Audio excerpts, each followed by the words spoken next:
Alors, abordons maintenant quelle stratégie de recherche sera utilisée. Alors, je vais vous présenter ce qu'on appelle the onion of the research, l'oignon de la recherche, que vous connaissez peut-être éventuellement. Vous voyez, c'est un oignon qui se présente avec différentes couches. Alors, tout d'abord, au plus près du centre, bien évidemment, se trouve la collection de données et l'analyse de données. Ensuite, nous avons là, cross-sectional, c'est les études transversales, c'est-à-dire des études qui sont menées à une seule fois. Et on va les opposer aux études qu'on appelle longitudinales, où il y aura plusieurs temps de mesure, plusieurs mesures. C'est pour ça qu'elles dureront dans le temps.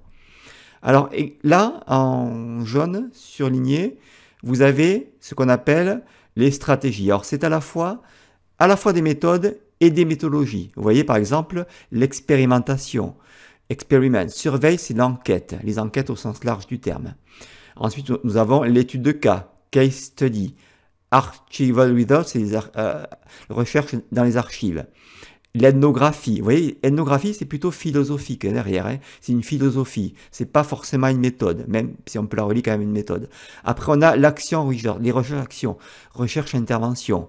Également, la théorie ancrée, la grounded theory. Alors là, on est quand même plutôt dans une philosophie, hein.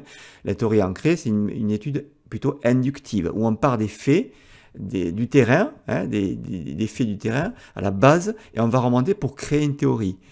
Et après, on a aussi les approches narratives. Donc, vous voyez, c'est plutôt à la fois des méthodes et des méthodologies. Ensuite, on a, dans la couche un petit peu plus extérieure, toutes les méthodes finalement. Vous voyez, là, c'est plutôt les choix méthodologiques. Là, on est plutôt dans des monométhodes quantitatives. Après, on a les monométhodes qualitatives. Après, on a les multiméthodes quantitatives. Et également les multiméthodes qualitatives. Là, on est plutôt dans les approches mixtes. Vous voyez, les approches mixtes en recherche, dont on verra assez rapidement, mais vous aurez quand même une vidéo là-dessus. Ensuite, vous voyez que dans une couche un peu plus externe, on a aussi l'approche déductive, la déduction. Alors, c'est ce qu'on appelle plutôt l'approche hypothético-déductive. Vous avez peut-être entendu parler. On part des lois établies, déjà établies, des théories, et on va passer d'une proposition à une autre finalement, qui est la conséquence logique et la conséquence logique de la première proposition. Bref, on va tester des hypothèses dans cette approche-là, en s'appuyant justement sur des théories existantes. C'est ça un petit peu l'approche hypothético-déductive, l'approche déductive. Alors l'abduction, finalement, c'est un type de raisonnement qui consiste à inférer des causes probables à un fait observé. Alors, on le voit plutôt dans les sciences de gestion, finalement, ce type de raisonnement. Autrement dit, il s'agit plutôt d'établir une cause, c'est en fait d'établir la cause la plus vraisemblable à un fait probablement déjà constaté, et d'affirmer, à titre d'hypothèse, que le fait en question résulte probablement à cette cause, finalement. Vous voyez ? Alors, c'est assez particulier comme raisonnement. Il y a eu quand même plusieurs théories sur l'abduction. C'est assez controversé en tout cas, sachez que c'est plus utilisé dans les sciences de gestion. Et voilà, donc je voulais quand même vous dire que ça existait en tout cas. Et on a également l'induction après, vous voyez l'induction ici, qui est un type de raisonnement finalement comme une opération mentale qui consiste à remonter d'une proposition singulière vers une proposition générale. On part de lois singulières vers des propositions générales. On part finalement de faits, du terrain, pour établir des lois plus générales, pour créer des théories. Vous voyez, c'est une approche carrément inverse à l'approche déductive.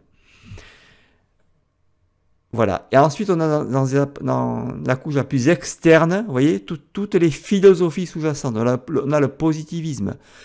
Le positivisme, c'est un petit peu ce que évoquait Auguste Comte, où on va être très objectif. Hein. Ensuite, on a le réalisme critique, on a aussi l'interprétativisme, on a aussi le postmodernisme, on a aussi le pragmatisme. Le pragmatisme qui, lui, se rapproche plutôt des approches mixtes, hein, qui va trouver plutôt un consensus entre les approches du positivisme et du réalisme critique, entre les approches quantitatives et les approches qualitatives. Voilà un petit peu toute cette approche. Vous voyez que les philosophies sont quand même liées à des méthodes et à des théories, à des courants de pensée. C'est important à prendre en compte. Sachez que dans certaines disciplines, par exemple les sciences de gestion, on va vous demander de vous positionner vers l'une vers l'autre en tout cas. On va vous demander, lorsque vous allez évoquer votre méthode, vers quoi vous tendez. Quelle est votre épistémologie vers laquelle vous tendez. Ça, c'est important à prendre en compte en tout cas. Sachez que ça existe. Et alors, on va voir plus précisément maintenant 3 rapide. Ah, oui, sachez quand même également que l'oignon a oublié, ils avaient oublié, alors je l'ai rajouté, la méthode de l'observation. C'est une méthode qui est importante dans les méthodes, qui ne figurait pas dans les méthodes et que je voulais rajouter finalement parce qu'elle est à prendre en compte en tout cas. Comme peut l'être l'expérimentation, l'enquête, l'observation, c'est également une méthode en tout cas qui est à votre disposition pour pouvoir également faire des recherches. Sachez que ça existe en tout cas. Alors maintenant, on va voir. Ah oui, je vous ai quand même mis en français cet oignon. Alors, il n'est plus sous la forme d'un oignon, hein, mais en tout cas, c'est un étudiant l'année dernière qui m'a aidé justement à traduire un petit peu cet oignon. Et vous l'avez là, traduit en français. Alors ça reproduit exactement l'oignon hein, de la recherche qui était précédemment tout en anglais. Vous voyez, vous avez un petit peu cette approche qui part du centre vers la périphérie, du centre vers la collecte de données, vers les philosophies sous-jacentes. Vous voyez que les philosophies englobent tout ça finalement et représentent un petit peu tout ce qui peut se faire au niveau des philosophies. Alors plus précisément, pour vous raccourcir un petit peu tout ça, je voulais rapidement vous présenter 3 courants finalement qui résument tout ça. 3 courants épistémologiques dans le sens où l'épistémologie c'est un petit peu ce qui construit les connaissances, comment on va construire les connaissances. Il y a 3 grands paradigmes épistémologiques, dont le positivisme, hein, qui est hérité d'Auguste Comte, qui a pour projet d'expliquer un petit peu la réalité en lui donnant une essence propre. Autrement dit, la réalité existerait en dehors de celui qui l'observe, voyez, et elle posséderait une ontologie absolue, c'est-à-dire que l'ontologie serait qu'il y aurait une réalité unique. Il y a une réalité qui est unique, on ne peut pas dire qu'il y a plusieurs réalités. C'est pour ça qu'on va parler plutôt de positivisme. Et cette approche positiviste, elle s'appuie plutôt sur l'approche quantitative, les statistiques, voyez, l'approche hypothético-déductive. Ensuite, on a le constructivisme qui, lui, a pour projet de co-construire les données, la réalité, avec les acteurs du terrain.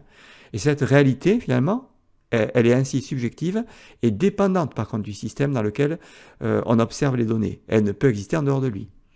Ensuite, on a plutôt l'interprétativisme, finalement, qui est plutôt lié, qui est quand même lié plutôt au constructivisme, mais qui peut être envisagé comme un constructivisme un petit peu modéré, on va dire, entre guillemets. Et les interprétativistes soulignent par contre que le chercheur peut ou non construire la réalité avec les acteurs, ou pas. Vous voyez ? Donc on a vraiment quand même ces 3 approches qui sont globalisantes, qui prennent en compte un petit peu tous les types de construction de savoir, sachant qu'on a quand même le positivisme d'un côté, plutôt vraiment objectiviste, et les 2 autres qui sont plutôt subjectivistes, avec un interprétativisme qui est plutôt d'un constructivisme modéré. Voilà un petit peu ce que je voulais vous dire un petit peu sur ces approches un petit peu philosophiques, épistémologiques, de la manière dont on peut construire les connaissances avec des philosophies sous-jacentes. Et je vous mets en tout cas en dessous de cette vidéo des liens et en tout cas vous pourrez aller voir un petit peu plus en avant si vous voulez aller plus loin, creuser un petit peu tout ça. Je vous mets des études et des recherches, en tout cas des fichiers PDF qui vous amèneront à aller plus loin en tout cas vers ces approches philosophiques. Voilà. Ensuite, je voudrais vous montrer également et vous dire que, bien évidemment, la partie méthode, c'est vraiment se positionner, c'est dire exactement ce que vous allez faire et comment vous allez mener votre recherche. C'est ça la méthode finalement. Hein. Vous voyez que la méthode, elle est quand même avec une idée sous-jacente, qu'il y a une philosophie derrière. Le chercheur a une philosophie derrière, sous-jacente, qu'elle soit positiviste, constructiviste ou interprétativiste, et vous allez construire vos connaissances. Vous allez dire comment vous allez mener votre étude, comment vous allez mener votre projet de recherche, et qui n'est pas donc exempt d'une philosophie sous-jacente du chercheur. Vous voyez que c'est toujours quand même qu'il y a une philosophie derrière. Alors, lorsque vous allez indiquer votre méthode, vous allez dire cette étude utilisera et cette étude adoptera. Vous voyez, c'est quand même, il faut vraiment se positionner. Quelle est votre méthode que vous allez adopter? Et cette étude adoptera bien sûr une stratégie de méthode mixte par exemple, qui combine une approche avec un questionnaire et une étude de cas pour explorer la question de recherche. Et là, on pourra dire par exemple, c'est un design qui se qualifie de mixte, parce que je vais utiliser à la fois des données quantitatives et des données qualitatives. Alors le design, c'est important de dire au départ quel design vous allez adopter, si c'est un design quantitatif, qualitatif ou mixte. On parle vraiment de design pour qualifier une étude au départ. Hein. Donc c'est une manière de vous positionner, comme je vous disais, en tout cas, et c'est vraiment essentiel, hein. C'est extrêmement important parce que finalement ce design il va être hérité finalement de la question de recherche. comment vous allez vous positionner, quelle méthode vous allez adopter. Et cette méthode, je vous l'ai dit, et je vous le redis encore, elle découle de la question de recherche. C'est pour ça que la question de recherche va orienter vraiment la méthode que vous allez adopter. Voilà ce que je voulais vous dire un petit peu vers cette méthode principale au départ, comment vous allez construire votre méthode par rapport à une philosophie sous-jacente. Et je vous mets en description de cette vidéo plein d'études, en tout cas plein de ressources qui vous pourront vous aider un petit peu à décrire un petit peu votre méthode avec la philosophie qui est sous-jacente. Voilà, on se retrouve très vite pour une nouvelle séquence pédagogique. À très vite. Voilà, c'est terminé pour aujourd'hui. Je vous invite à liker la vidéo si vous l'avez appréciée et à vous abonner à cette chaîne en cliquant sur le bouton s'abonner. Je vous dis à très bientôt pour une nouvelle vidéo. Merci.